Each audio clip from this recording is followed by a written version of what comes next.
तो मेरा काफ़ी टाइम लॉस हो गया, वो मैं आज भी रिग्रेट करता हूँ। 11th में थोड़े डिस्ट्रैक्शंस थे, थोड़ा गेम वेम भी खेल लेता था, फिल्में देख लेता था। मुझे फियर था कि अब मैंने 2 साल इसके लिए डिवोट किए हैं और अगर यहाँ नहीं हुआ तो फिर मतलब फिर अच्छा नहीं लगेगा, मुझे खुद को भी एक कॉन्फिडेंस गिर जाएगा। तो 11th में तो ये था कि प्रोक्रेस्टिनेशन बहुत ज़्यादा था कि अभी 2 साल है, 2 साल है, हो जाएगा, तो वो चीज़ें फिर कभी होती नहीं है। थैंक यू सर, आपके बहुत एफर्ट्स रहे। नहीं मैम, हमारा तो मतलब ये बोलते हैं ना, धर्म है, कर्तव्य है, बट मेन श्लोक का एफर्ट है। कंसिस्टेंसी के बिना कुछ भी नहीं है, लेकिन ये ना सुनता नहीं है। अब इसको जब बाद में रियलाइज हुआ ना, तो लास्ट के 7-8 महीने में इसने पढ़ाई की। ले तेरी आज मतलब अच्छी सुबह पूजा पाठ करके उठा है तू। सर नमस्ते सर। बेटा कैसा है तू? सर मैं बहुत बढ़िया हूँ, आप दोनों से मिल लिया, आज दिन हो गया बस। पेपर कैसा लगा? सर पेपर जब दे के निकला था तब तो 120 की एक्सपेक्टेशन थी, बट एक बार जब आके मिला कि ये भाई पहला बच्चा मिला है पहला बच्चा मिला है जिसके एक्सपेक्टेशन से ज्यादा आ रहे हैं। हाँ जी श्लोक, अब बताइए। सर आपसे मिलके बहुत अच्छा लग रहा है सर। सेम यार, मुझे भी आपसे मिलके बहुत अच्छा लग रहा है। मतलब पहली बार फेस टू फेस इंटरेक्शन हो रहा है, बहुत अच्छा लग रहा है। मेरे को भी बहुत अच्छा लग रहा है। कहाँ के रहने वाले हो? सर मैं इंदौर में रहता हूँ। अरे वाह यार। हाँ सर। इंदौर के रहने वाले हो, और कौन कौन से बैच में थे? सर मैं अर्जुना में था और लक्ष्य में था। वाह यार, 2 साल तुमने प्रिपरेशन की है बहुत अच्छे से। Yes sir. हाँ मतलब अच्छे से तो 12th में ही किए, बट किए। कैसी रही जर्नी? अपनी जर्नी के बारे में बताओ, अपने बारे में बताओ, बैच की यादों के बारे में बताओ, पूरी जर्नी एक्सप्लेन करो कि सर ऐसा किया था, वैसे खुल के बात करो। आज बहुत दिनों बाद में बोले ना कि मौका मिला है सर आपसे बात करने का, कुछ मत छोड़ना अपने अंदर। Yes sir. जैसे मतलब 11th में ही डिसाइड कर लिया था कि जेई की प्रिपरेशन करनी है, एंड मैंने 9th-10th में जो अलग सर है उनके थोड़े वीडियोस देखे थे। मतलब मैंने थोड़ा बहुत जानने के लिए एक बार देख लिया था कि कैसा फिजिक्स केमिस्ट्री रहता है, तो तब से फिजिक्स वाला को जानता ही था। एंड वो सब भी और फिर मैंने देखा था कि अर्जुना बैच अनाउंस हो रही है, तो मैंने उसे ज्वाइन कर लिया था क्योंकि कॉस्ट भी काफ़ी मिनिमल थी। एंड तब मैं ऑफलाइन भी यहाँ कर ही रहा था, और ऐसा था कि एक्स्ट्रा सपोर्ट पीडब्ल्यू से मिल जाएगा क्योंकि कॉस्ट काफ़ी मिनिमल थी। एंड मैंने ज्वाइन कर लिया, एंड शुरू में मैंने पढ़ना भी चालू किया, बट 11th के मिड में मतलब वो फोकस थोड़ा कम हो गया, और लॉकडाउन भी था तो घर में था, वो मन नहीं करता था। तो लेक्चर्स तो मैं देख लेता था, लेकिन सेल्फ स्टडी वगैरह उतनी होती नहीं थी। एंड तब क्या मेरी NTSC स्टेज 2 भी आ गई थी, तो मैंने 1 महीना उसे डिवोट कर दिया जेई से हटा के।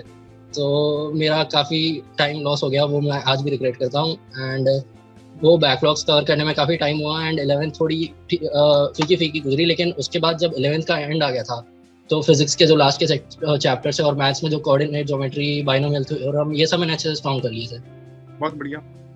एंड 12th में मैंने फिर भी थोड़ा सीरियसली किया, एंड मुझे मेरे साथ एक ये भी था, मुझे फिजिक्स और मैथ्स में फील मतलब काफ़ी कम आता था, तो उसका राजवन सर एंड आपके थ्रू काफ़ी हेल्प मिला, क्योंकि मैं ऑफलाइन भी जा रहा था, वहाँ पर थिंकिंग को एनहांस करने का काफ़ी कराते थे, बट मेरा कॉन्सेप्ट ही मुझे लगता था कि ढंग से बिल्ड नहीं हो पा रहा था। तो आपसे और राजवन सर से पढ़ के मतलब बहुत अच्छा लगा, एंड काफ़ी फील आ गया। तो मतलब ऐसा हो रहा था कि समझ में भी आ रहा है और अच्छी क्लास में क्वेश्चन प्रैक्टिस भी हो रही है। और फिर मैंने अपने एंड पे भी प्रैक्टिस जारी रखी, एंड बस यही है। और आखिरी में जैसा आपने और राजवन सर ने कहा था कि आखिरी के चैप्टर्स 12th में भी बहुत इंपॉर्टेंट होते हैं, तो 12th में स्कूल वाले लोग भी काफ़ी बुलाने लग गए थे, आओ प्री बोर्ड्स दो, फाइलें दो। तो मैंने बट वो चीज़ को फोकस मतलब आखिरी के चैप्टर्स को अच्छे से करने दिया, मॉडर्न फिजिक्स और वेक्टर 3D और सारे। तो 12th मेरी अच्छी गई, एंड जेई मेंस में मेरी 99.4 परसेंटाइल बनी दोनों अटेम्प्ट्स में, एंड फाइनल रैंक थी 6347। 6347। और आईआईटी में तू अब इससे अच्छी रैंक फोड़ने वाला है। वाह यार, प्राउड ऑफ यू। बहुत बढ़िया। और फिर 12th के बारे में बता। 12th शुरू से अच्छे से सिंसियरली की? हाँ 12th में भी मतलब एक बार मिड में मैं ज्यादा ही सीरियस हो गया था। शुरू में तो था मोटिवेटेड कि अब 11th जैसी गई है 12th में करना है, बट बीच में भी थोड़ा ऊपर नीचे हो गया था। बट एक बार जहाँ से जैसे मैथ्स के हिसाब से देखे तो जैसे कैलकुलेट एओडी वगैरह चालू होता है, उस तरफ से काफी सीरियस हो गया था। एंड फिजिक्स में भी मेरा इलेक्ट्रोमैग्नेटिज्म स्ट्रॉन्ग ही चल रहा था। एंड केमिस्ट्री पे भी मैंने थोड़ा 11th में कम फोकस किया था, बट लेटर ऑन रियलाइज हो गया था कि वो काफ़ी स्कोरिंग है। तो जेई मेंस के टाइम मैंने केमिस्ट्री बहुत ज़्यादा पढ़नी चालू कर दी। मतलब आधा टाइम मैं केमिस्ट्री को देता था, क्योंकि मुझे रियलाइज हो गया था कि मेरी वीक है, और आपने भी कहा था कि केमिस्ट्री को इग्नोर नहीं करना है। हाँ देखो अब यार, मैथ्स का टीचर होके फिर भी वो बोलता हूँ कि केमिस्ट्री अगर आप इग्नोर नहीं करोगे तो आपकी रैंक बहुत अच्छी आएगी। हाँ सर, एंड एडवांस में भी केमिस्ट्री से काफी हेल्प हुई, क्योंकि एडवांस में आगे फिजिक्स एंड मैथ्स के न्यूमेरिकल्स थोड़े कम बनने लग गए थे, तो केमिस्ट्री ने काफी कॉन्फिडेंस दिया और उसमें इंटरेस्ट भी आने लग गया, और एडवांस के लिए मैंने वरुण बैच को भी फॉलो किया था अच्छे से। बहुत बढ़िया, शाबाश। Yes sir. और बता सर, और तो मुझे काफी कंफ्यूजन हो रहा है कॉलेज वर्सेस ब्रांच का। देख, कॉलेज वर्सेस ब्रांच का कंफ्यूजन है ना, जनरली होता है। और पहली चीज तो कंग्रेचुलेशंस कि आप इस कंफ्यूजन तक पहुंचे। बहुत सारी जनता इस कंफ्यूजन तक ही नहीं पहुंच पाती है। मतलब ये कंफ्यूजन तभी होता है जब आपकी आईआईटी में रैंक आ रही हो। ठीक है। और दूसरा, ठीक है, तुझे कौन सी ब्रांच पसंद है, तुझे कहाँ जाना चाह रहा है तू? सर जैसे मतलब अगर पैकेज देखे तो सीएस टेम्पटिंग तो बहुत लगता है, बट जैसे अगर मैं 2 साल का अपना करिकुलम देखूं 11th-12th का, तो मुझे इलेक्ट्रोमैग्नेटिज्म, सेमीकंडक्टर वो थोड़ा पसंद है, तो इसलिए ईसी की तरफ और इलेक्ट्रिकल की तरफ थोड़ा सा इंक्लिनेशन है। एंड आखिरी में केमिस्ट्री भी काफी पसंद आने लग गई थी, तो केमिकल भी ऐसा लग रहा है कि फिजिक्स और केमिस्ट्री का कॉम्बिनेशन है तो अच्छी चली जानी चाहिए। बट इलेक्ट्रिकल में आपने भी इलेक्ट्रिकल ही की थी ना, मैंने वो एनआईटी कुरुक्षेत्र वाले में देखा था। हाँ, तो वो सब बोलते कि बहुत ज्यादा टफ है, तो मुझे लगता है कि क्या मुझे वो करनी चाहिए कि नहीं। नहीं, इलेक्ट्रिकल टफ नहीं है, आसान है। मतलब देखो, टफ जो पार्ट था वो तुम जीत चुके हो, इससे टफ अब कुछ नहीं आएगा। तो जब इसको रगड़ के रख दिया तो फिर तो यार कुछ भी आ जाए। अब पहली चीज तो, दूसरा, अगर तुम्हें, मतलब मेरा तो ऐसा मानना है कि आईआईटी में जाओ, ब्रांच चाहे कोई सी भी हो। अगर हाँ आपकी इंटरेस्टिंग वाली ब्रांच है, सीएस मिल रही है तो अच्छी बात है, ईसी मिल रही है तो अच्छी बात है, इलेक्ट्रिकल मिल रही है तो अच्छी बात है, चाहिए।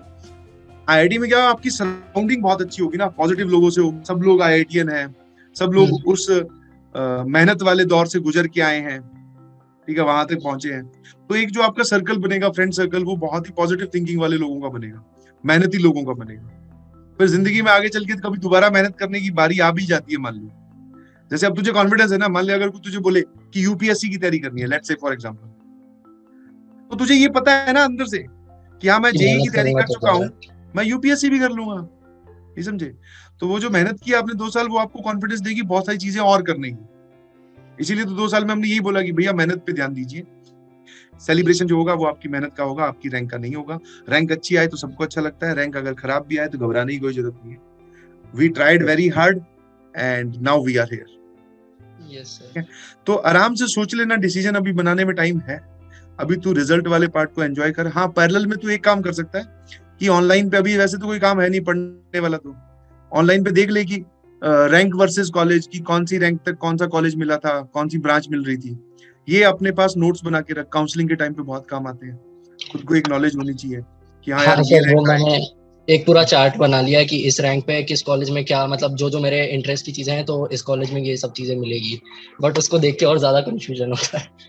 नहीं, तू बस कंफ्यूजन अपना स्ट्रेट रख, मतलब उसमें ज्यादा सोचने की जरूरत नहीं है, ठीक है। ज्यादा वैसे बच्चे सोचते हैं क्योंकि ये पार्टी ऐसा सोचने वाला है, बट फाइनली आप आईआईटी में पहुंच जाओगे तो एवरीथिंग विल बी क्लियर, ठीक है। सीएस ब्रांच अच्छी लगती है तो सीएस के लिए ऑप्ट करो, और अगर तू बोल रहा है कि तेरा ईसी की तरफ भी इंक्लिनेशन है तो वो भी बहुत अच्छी ब्रांच है, उसके पैकेजेस भी बहुत अच्छे होते हैं यार, ठीक है। और घर पे क्या माहौल है? सर घर पे तो मम्मी अभी भी पीछे पड़ी है कि बिटसैट है, 4 दिन बाद उसकी प्रिपरेशन कर ले, वहां पर सीएस मिल जाए। बिटसेट की प्रिपरेशन, बिटसेट अभी अच्छा चल रहा है अभी? हाँ सर, अभी कल से पहला स्लॉट है, मैंने 21st वाला बुक किया है ताकि एक बार रिजल्ट आके थोड़ा शांति मिल जाए। और कुछ बता अपनी जर्नी के बारे में यार, क्या क्लासेस लाइव देखता था, रिकॉर्डेड देखता था, कैसे देखता था? नहीं सर, मैं रिकॉर्डेड देखता था। मतलब मुझे एक तो थोड़ा रिकॉर्डेड में प्रेफरेंस इसलिए रहती थी क्योंकि मैं नोट्स बनाते बनाते क्लास करने में मुझे ज्यादा अच्छा लगता था, और दूसरा ये कि कभी ऐसा लग रहा था कि चैट में टाइम पास हो रहा है और ऐसा कुछ हो रहा है तो मैं थोड़ा स्पीड अप भी कर लेता था। सही है, तो इसलिए, बट जनरली मैंने रिकॉर्डेड ही देखी है। एंड 11th में थोड़े डिस्ट्रैक्शंस थे, थोड़ा गेम वेम भी खेल लेता था, फिल्में देख लेता था। फिर वो डिस्ट्रैक्शंस कैसे ओवरकम किए वो बताओ, क्योंकि बच्चों के पास भी वो डिस्ट्रैक्शंस है। अभी जैसे अर्जुना नया बैच स्टार्ट हुआ है, बहुत सारे बच्चे जो हैं बेचारे भोले वाले हैं, डिस्ट्रैक्शन से ग्रस्त हैं, उनके आसपास डिस्ट्रैक्शंस बहुत सारी हैं। तूने कैसे ओवरकम किया? सर मेरे लिए तो ओवरकम इसलिए हुआ क्योंकि मुझे फियर था कि अब मैंने 2 साल इसके लिए डिवोट किए हैं और अगर यहाँ नहीं हुआ तो फिर अच्छा नहीं लगेगा, मुझे खुद को भी एक कॉन्फिडेंस गिर जाएगा। तो आखिरी में जब वो फियर हुआ तो वो अपने आप डिस्ट्रैक्शन थोड़े कम हो गए। एंड 11th में तो ये था कि प्रोक्रेस्टिनेशन बहुत ज्यादा था कि अभी 2 साल है, हो जाएगा, तो वो चीजें फिर कभी होती नहीं है। हाँ, फियर ऑफ फेलियर आपसे बहुत सारी ऐसी अच्छी चीजें करवा लेता है कि हाँ यार, अगर अभी मैंने टाइम वेस्ट कर दिया तो आगे कहीं ना कहीं मुझे नुकसान होगा। Yes very sir. Good. Motivation, motivation कहाँ से आता है? जैसे बच्चे बोलते हैं सर मोटिवेशन दे दो, मोटिवेशन दे दो, कहाँ से आता है मोटिवेशन पढ़ने का? सर जैसे 11th में तो मैं बहुत वीडियोस देखता था, एंड क्लासेस में ये एक अच्छी बात लगी कि 5 मिनट जनरली शुरू शुरू में वो जाता, आप लोग इंटरेक्शन कर लेते थे और थोड़े मोटिवेशनल कोट्स दे देते थे, उससे काफ़ी हेल्प मिलती थी। क्योंकि जब लॉकडाउन में बैठे रहते थे या घर पे ही बैठे रहते थे, तो एक्सटर्नल ऐसा कंपटीशन देख के मोटिवेशन कम ही मिलता था, और ऐसा लगता था कि टीचर ने बोला तो वो ऐसा है कि वो दिन बन जाता था, मतलब कि आज हो जाएगी, कम से कम आज का तो हो जाएगा। एंड जैसे कि फिर जब आखिरी में जेई की डेट वगैरह आ गई, तब तो फियर ने ही सारा मोटिवेशन दे दिया था। बहुत बढ़िया। यस। और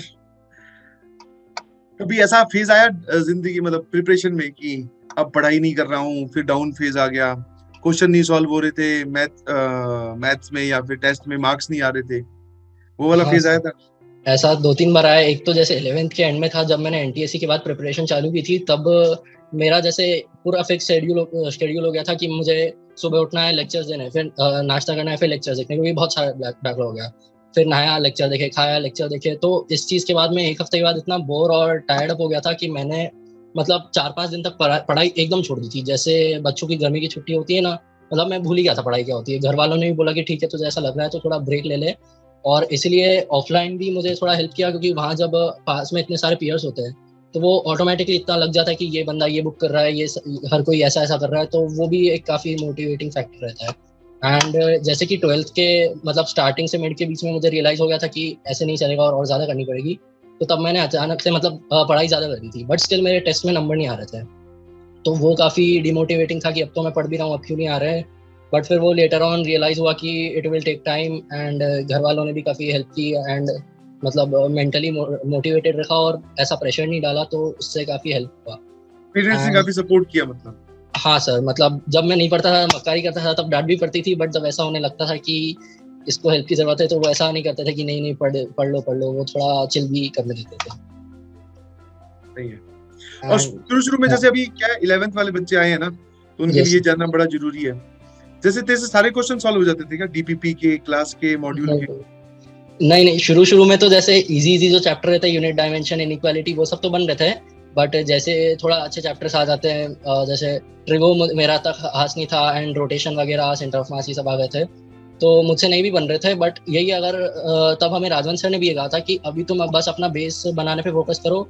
जैसे वो जो फिजिक्स में क्वेश्चन आते थे कि एलिमेंट लेके इंटीग्रेशन करना, उसका सर ने भी हमेशा से यही कहा था कि इस पे 12th में एक बार तुम करोगे ना, तो अच्छे से बनने लग जाएंगे। तो अभी बस बेस पे फोकस रखो। तो मैंने भी वही किया, एकदम सारे भी नहीं बनते थे। सही है। हाँ, मतलब बच्चों से क्वेश्चन नहीं बनते तो बच्चे सोचते हैं कि अब मैं आईआईटी नहीं क्लियर कर सकता, जबकि होल सोल स्टोरी ये नहीं है भैया। क्वेश्चन नहीं बन रहे, धीरे धीरे बनने लगेंगे। अभी आप सिर्फ पढ़ाई पे फोकस कीजिए, अपना बेस बनाइए, कॉन्सेप्ट अच्छे से देखो कि क्या सिखाया जा रहा है, धीरे धीरे बनने लगते हैं मेरे ख्याल से, है ना? Yes sir. सर एक वो भी फैक्टर है कि जब जेई जस्ट चालू हुई थी, तब इतना जोश में था कि शुरू के 1-1 हफ्ते तो मतलब 10-10 घंटे पढ़ रहा था मैं, जबकि ऐसा कुछ था भी नहीं। यूनिट्स एंड डायमेंशंस था, इनइक्वालिटी था, एक ही चीज को बार बार पढ़ रहा हूँ, मोल कॉन्सेप्ट। फिर वो उसमें इतना बर्न हो गया कि 11th की जब मिडल आई, तो ऐसा फिर मैं 6-6 घंटे भी नहीं पढ़ रहा था। तो ये गड़बड़ जूनियर्स है। को ये एडवाइस जरूर रहेगी कि भले ही 7 घंटे पढ़ो, बट रोज पढ़ो, एकदम बहुत ज्यादा भी मत पढ़ो, इतना 11th रिक्वायर भी नहीं करता इतना ज्यादा। सही है। हाँ, मतलब उतना पढ़ो कि जिसको आप कंटिन्यू कर सको। ऐसा पता चला कि एक दिन 12 घंटे पढ़ लिए, फिर 12 दिन 1-1 घंटे भी नहीं पढ़ रहे हैं, फिर वो हाँ गलत भाई। है। Yes sir. और क्लास में मजे आते थे? हाँ, क्लास में काफी मजा आते थे, जैसे मतलब फील आता था और समझ भी आता था। एंड कुछ क्वेश्चन क्लास में पहली बार में बन जाते थे, कुछ नहीं भी बनते थे, तो उन्हें रिवीजन में मैं जनरली उन क्वेश्चन पे ज्यादा फोकस करता था जो क्लास में नहीं बने थे। एंड क्लास में तो काफी मजा आता था। और ये हाँ, क्योंकि जनरली ना बच्चों को, जैसे मैंने बहुत सारे बच्चों से बात होती है तो वो बोलते भी हैं कि सर कि क्लास में ना सर काफी मजा आता है, मतलब हमें पढ़ाई इंटरेस्टिंग लगती है। पीडब्ल्यू ने ये जो बैरियर किया ना, क्योंकि पहले हम लोग पढ़ते थे तो पढ़ाई इंटरेस्टिंग नाम की चीज नहीं समझ में आती थी, यही होता था कि पढ़ना ही है यार। अब कहीं ना कहीं से मतलब आप खुद समझो, दोस्त से समझो, नहीं समझ में आया कवर करो, जो भी करना है। बट अब जो है एक चीज बच्चों के मुंह से ऑफ मतलब ऑफनली सुनने को मिल रही है कि बहुत सारे बच्चे बोलते हैं कि सर अच्छा लगता था हमें क्लास में बैठना, हम मतलब इस चीज के लिए उतावले होते थे कि कब क्लास स्टार्ट होगी और कब हम लेक्चर्स देखेंगे। हाँ सर, वो काफी मोटिवेटिंग भी होता था। जैसे आपने कभी क्लास में कोई जोक मार दिया, शायरी मार दी, वो मतलब काफी इंटरेस्टिंग लगता था। जैसे घर पे दिन भर बैठ के जब मन नहीं लगता था, तो क्लास एक बहुत इंटरेस्टिंग वो था कि चलो पढ़ लेते हैं, मजा भी आएगा। एंड मैं तो जब रिकॉर्डेड देखता था, तो एक फायदा ये भी था कि जैसे मुझे कोई डाउट आ गया कि ये ऐसा क्यों हुआ, वैसा क्यों हुआ, तो होता ऐसा था कि वो डाउट सबको ही आता था, तो वो कुछ सेकंड्स बाद आप ही चैट में पढ़ लेते थे कि ऐसा ऐसा है। तो ऐसा कुछ वो डाउट की दिक्कत नहीं हुई कि ऑनलाइन है, समझ कैसा आएगा, डाउट आ गया तो, क्योंकि सबको वही डाउट आ जाता था। हाँ जनरली डाउट वही तो, अब क्या है ऐसा आउट ऑफ द बॉक्स को तो कुछ दिमाग में आने से रहा, जो भी यस दिमाग में आता है वो हम लोग वैसे ही बोर्ड पे एक्सप्लेन कर देते हैं कि ये होता है। यस सर, इसका काफी फायदा है। और बता, मोहल्ले में क्या माहौल है? दोस्त ग्रुप जो बोलते हैं ना, अपने चिंटुओं का जो ग्रुप होता है, उसमें तूने खबर फैला दी कि मैं अब आईआईटीएन बनने वाला हूँ?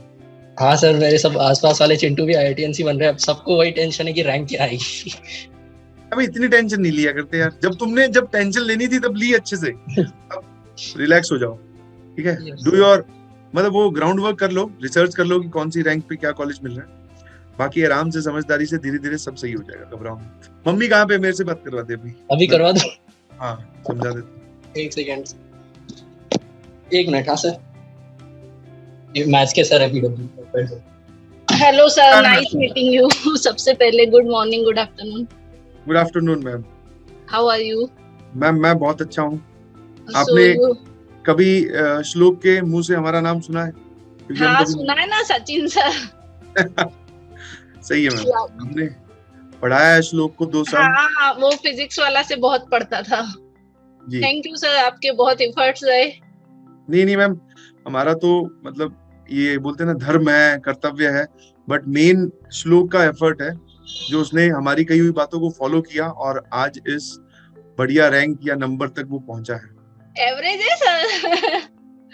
एवरेज मैम वही है, अपने पेरेंट्स को अपने बच्चे कई बार एवरेज लगते हैं, बट ऐसा नहीं है। जो इसके नंबर आए हैं वो बहुत सारे बच्चों के ड्रीम नंबर्स हैं, वो चाहते हैं ये लाना। हाँ, तो आपकी इससे बात हो गई?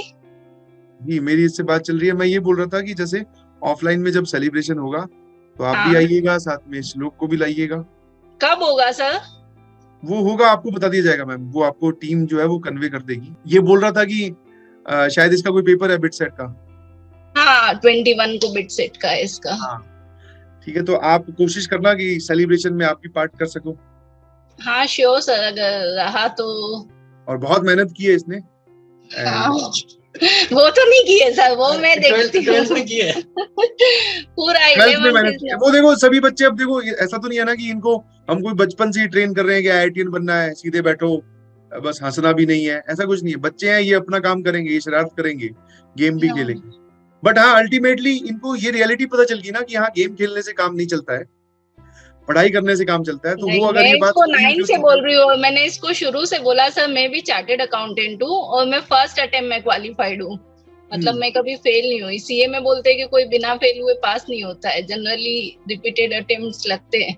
तो मैं इसको शुरू से बोलती हूँ कि कंसिस्टेंसी रख, कंसिस्टेंसी के बिना कुछ भी नहीं है। लेकिन ये ना सुनता नहीं है। अब इसको जब बाद में रियलाइज हुआ ना, तो लास्ट के 7-8 महीने में इसने पढ़ाई की है बस फिर उसका मेहनत है आपके सामने, बाद में रियलाइज हो गया ना। बस हमारा एम वही तो था कि हम रियलाइज करवा। फिजिक्स वाला की बहुत तारीफ करता था ये तो, मतलब इसने सब्सक्राइब नहीं किया था ना, उससे पहले भी यूट्यूब से ये 10th 11th से पढ़ता जा रहा था।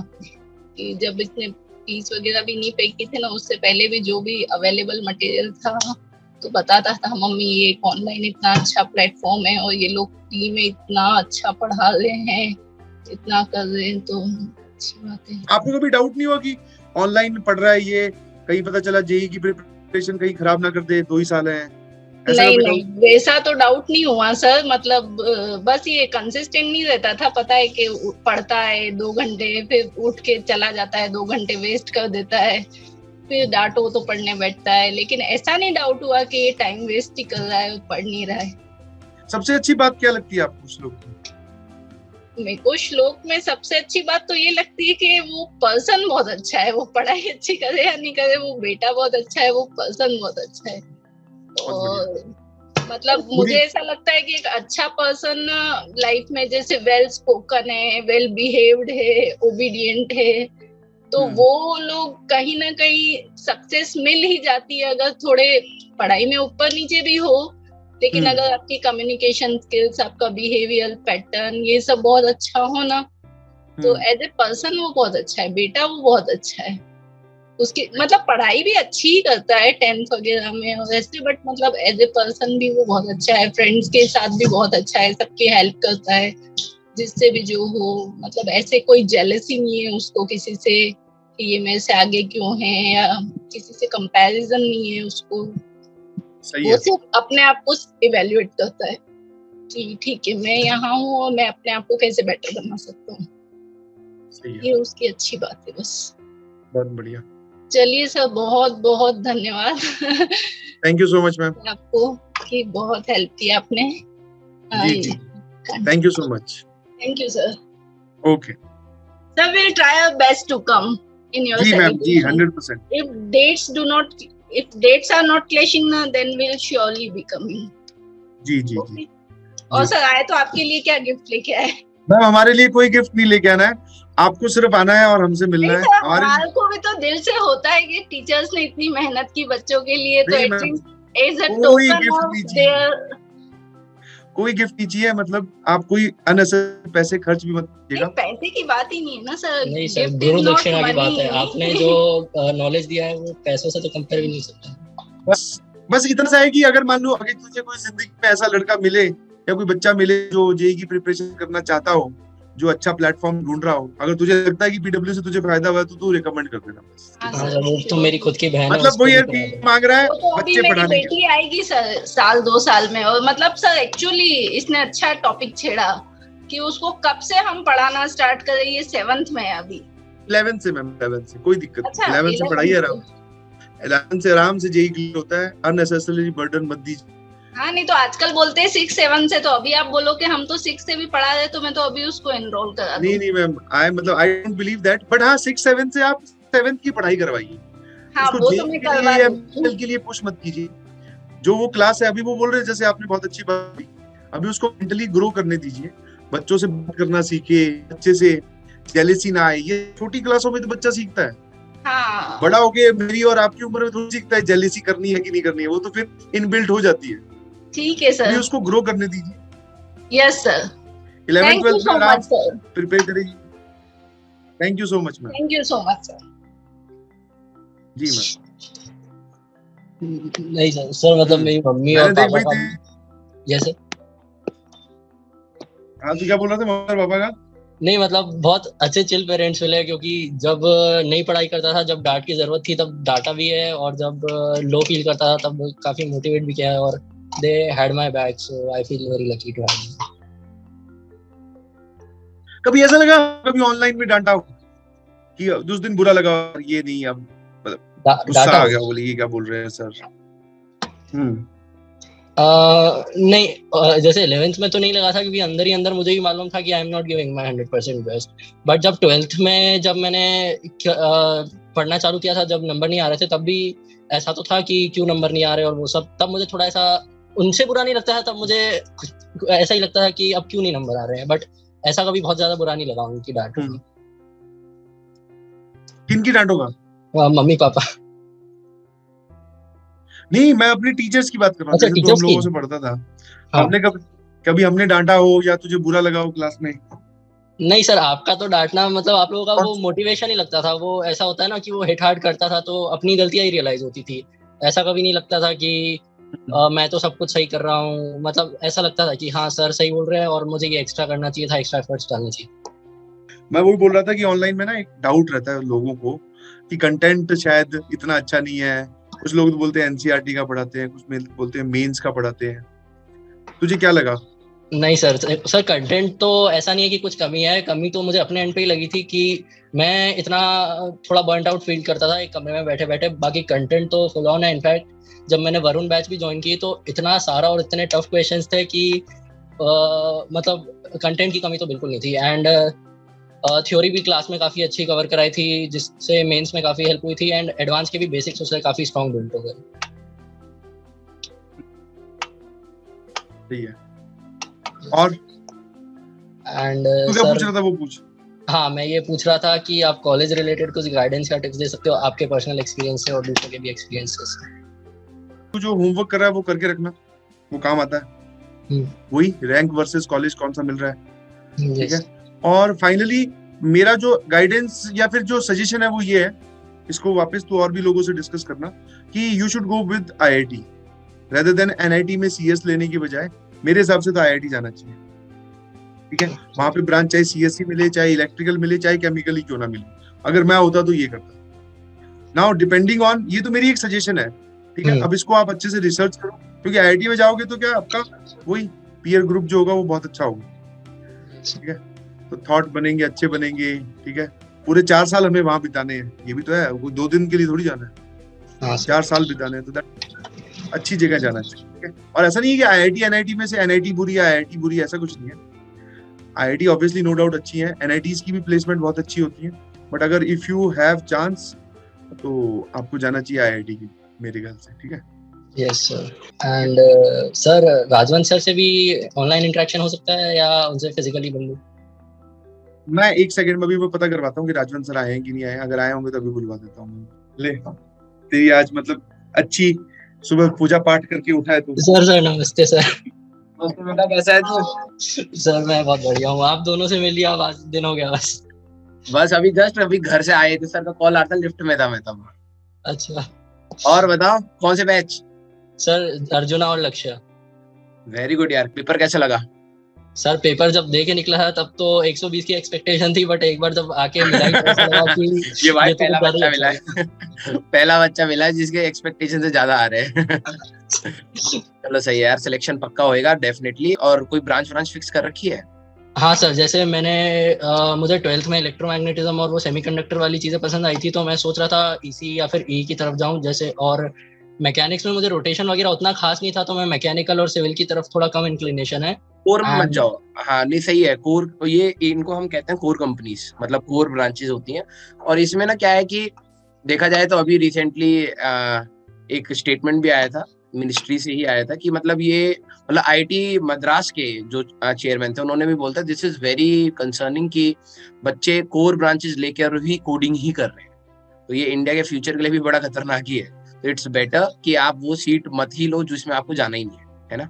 तो आपको अगर कोडिंग एंड ऑल किसी में जाना है तो आप वो स्पेस भी उनके लिए छोड़िए। अगर हो सकता है किसी को मैकेनिकल में जाना हो, जबरदस्ती आप मैकेनिकल में बैठ के कोडिंग करो, फिर अपने डबल स्ट्रेस क्रिएट करो, राइट। आपके पास अच्छा, उसमें जेईई मेंस में कितना परसेंटाइल था? जेईई मेंस में दोनों में 99.4 बना था, तो 6347 रैंक आई थी। 6347, तो मोस्ट प्रोबेबली वहां पर भी आपको अच्छा मिल जाएगा, ट्रिपल आईटीज एंड ऑल सारी चीजें मिल सकती हैं। मुझे सीएस मिल रहा था, एनआईटी कुरुक्षेत्र में ही मिल रहा था, सचिन सर वाले कॉलेज में। एंड इलेक्ट्रॉनिक्स वगैरह तो टॉप 4 में मिल रहा है, बट एक बार वो ऐसा है ना कि मेरा मतलब आईआईटी के लिए मोटिवेशन काफी कम था। जैसे साल भर जो टेस्ट दिए थे उसमें मेंस में ज्यादा अच्छा था कंपेयर टू एडवांस, बट फिर जब 2 महीने एडवांस के लिए इसलिए तो वैसा लग रहा है कि अब तो आईआईटी जाना है। नहीं ठीक है यार, देखो यार इतनी मेहनत करी और मिल रहा है तो डेफिनेटली जाना चाहिए, ठीक है। अगर कहीं एम्बिग्विटी है कि मतलब नहीं सर आईआईटी में मिल रहा है लेकिन वो ब्रांच जो मेरे को चाहिए वो नहीं मिल रही है, देन आई विल से कि यार कॉलेज से ऊपर आपकी ब्रांच होती है, ठीक है। कि आप फील्ड अपनी सेट कर रहे हो, कॉलेज तो यार 4 साल के बाद छोड़ना है, लेकिन आपकी field through out the life जाने वाली है। तो एक बार अब जो तुम खाली टाइम है इसके ऊपर बहुत अच्छे से रिसर्च करो, ठीक है। बहुत सारे कॉलेजेस के opening ranks and closing ranks की कॉपी बना के ढंग से लिखो, ठीक है। हर पेज पे, जैसे मैं अपने टाइम पर कर रहा था कि हर पेज पे कॉलेज का नाम लिख के उसकी प्लेसमेंट क्या है, कौन कौन सी कंपनीज आ रही हैं, आपको क्या इंक्लिनेशन है। जैसे मान लो आपका मैकेनिकल, फॉर एग्जांपल जैसे मेरा मैकेनिकल में था, तो मैकेनिकल के लिए ओपनिंग एंड क्लोजिंग रैंक क्या है, 3rd राउंड तक कितने में चली जाएगी ये, क्या वेट करना। अगर मान लो आप कंफ्यूजन में आ गए कि यार सर मैं सीट बुक करूं या ना करूं, अगर मैं होल्ड करूंगा तो फिर मेरे को आगे का पंगा है एंड ऑल, ये इधर की एनआईटी की बुक करूं या आईआईटी की बुक करूं।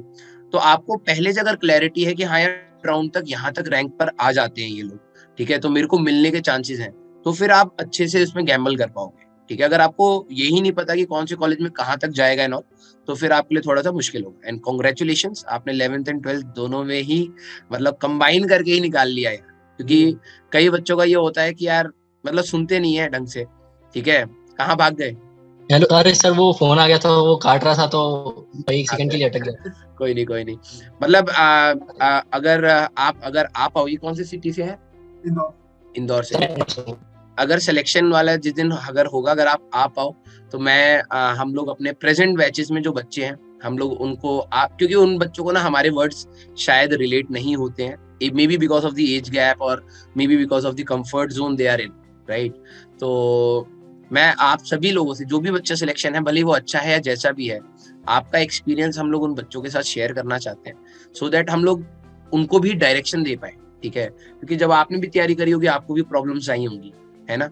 और जब आप IIT एडवांस के पेपर में भी बैठे होंगे तो आपने कई टॉपिक्स ऐसे होंगे जो छोड़ दिए होंगे, जिसपे मतलब पढ़ा है लेकिन होल्ड ही नहीं है, आपको पता है कि यार ये होल्ड नहीं है ना। तो फिजिक्स में कोई ऐसा टॉपिक था जिसको मतलब आपने पढ़ा हुआ है मतलब, लेकिन एडवांस आपको पता है यार ये नहीं हिलेगा? हाँ, फिजिक्स में जैसे मेंस में तो सारे हो गए थे, एडवांस में मेरे को रोटेशन में वो नहीं था, ऐसा लग रहा था कि इसमें तो बहुत टफ है, तो तभी से मेरा मैकेनिक्स में थोड़ा वो भी इंटरेस्ट भी कम हो गया। एंड मैथ्स में ट्रिग्नोमेट्री थी जो मुझे खास नहीं थी, बट वो एडवांस का था, हॉट फेवरेट था भी, तो मैंने उसको बहुत फोकस किया भी। कोई नहीं, मतलब वही यही बात बच्चों को भी हमें कन्वे करनी होती है कि यार देखो मेंस का लेवल इतना टफ नहीं होता है। आप अगर बेसिक इन्फॉर्मेशन सभी टॉपिक्स की रखते हैं, जैसे आपने कहा रोटेशन, अगर आप मेंस लेवल के देखो रोटेशन के क्वेश्चन देखो, मोमेंट ऑफ इनर्शिया भी आया है, रेडियस ऑफ गायरेशन भी आया है, बहुत सिंपल क्वेश्चन भी आया है, एंगुलर मोमेंटम कैलकुलेशन आया है। तो अगर आपने रोटेशन को ऐसे ही छोड़ दिया होता तो वो भी नहीं हो पाते, है ना।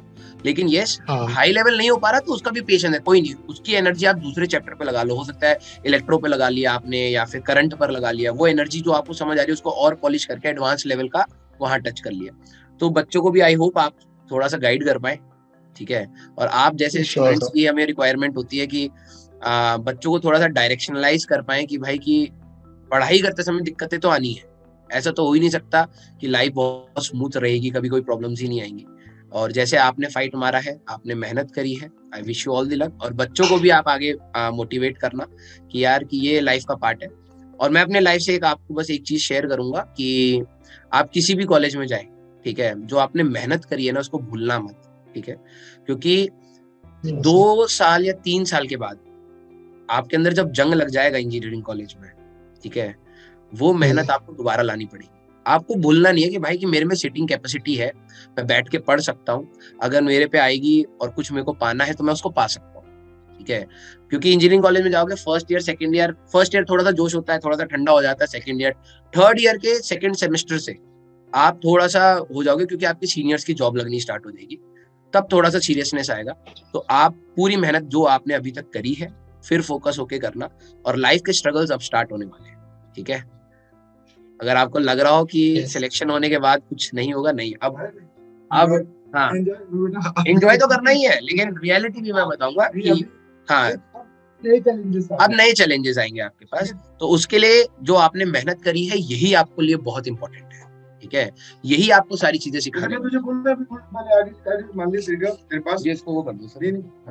तेरे पास अगले ईयर में तेरी या सेकंड ईयर में तेरा मन किया मुझे अब यूपीएससी करना है, तो उस बात का कॉन्फिडेंस इसलिए तुझे क्योंकि मैं तुझे फिर पुराना याद था कि भाई एक बार मैं एक एग्जाम के लिए बैठा था, जम के मेहनत की, फोड़ दिया था। बोले यूपीएससी क्या है, बोले वो भी फोड़ देंगे, समझे। तो ये पुरानी जो मेहनत करने वाली आदत है ये हमें आगे चैलेंजेस के लिए प्रिपेयर करना। ये मत सोचने लगना यार ये तो नया एग्जाम आएगा इन फ्यूचर, यार वो मेरे से होगा या नहीं होगा। जैसे आपने यहाँ पर डाउट रखा अपने पर, कई कबार डाउट आता ही है, हर बच्चे को आता है, ठीक है, लेकिन आपने उसको ओवरकम किया, तो ये डाउट आपके फ्यूचर में दोबारा से आएंगे कई जगह पर, ठीक है। तो आप हमेशा लाना है भाई, 11वीं 12वीं में जब मैं छोटा था ना, जब किसी चीज की कोई समझ नहीं थी, तब भी मैंने अपने आप को समझा के आगे निकाल लिया, ठीक है। तो वो चीज मत भूलना, और इस में आपने जो हमसे सीखा है कंटिन्यू रखना, और आगे भी लोगों की करना जितना आप हो पाए, लोगों को समझाना, पढ़ाना, आगे, ठीक है बेटा।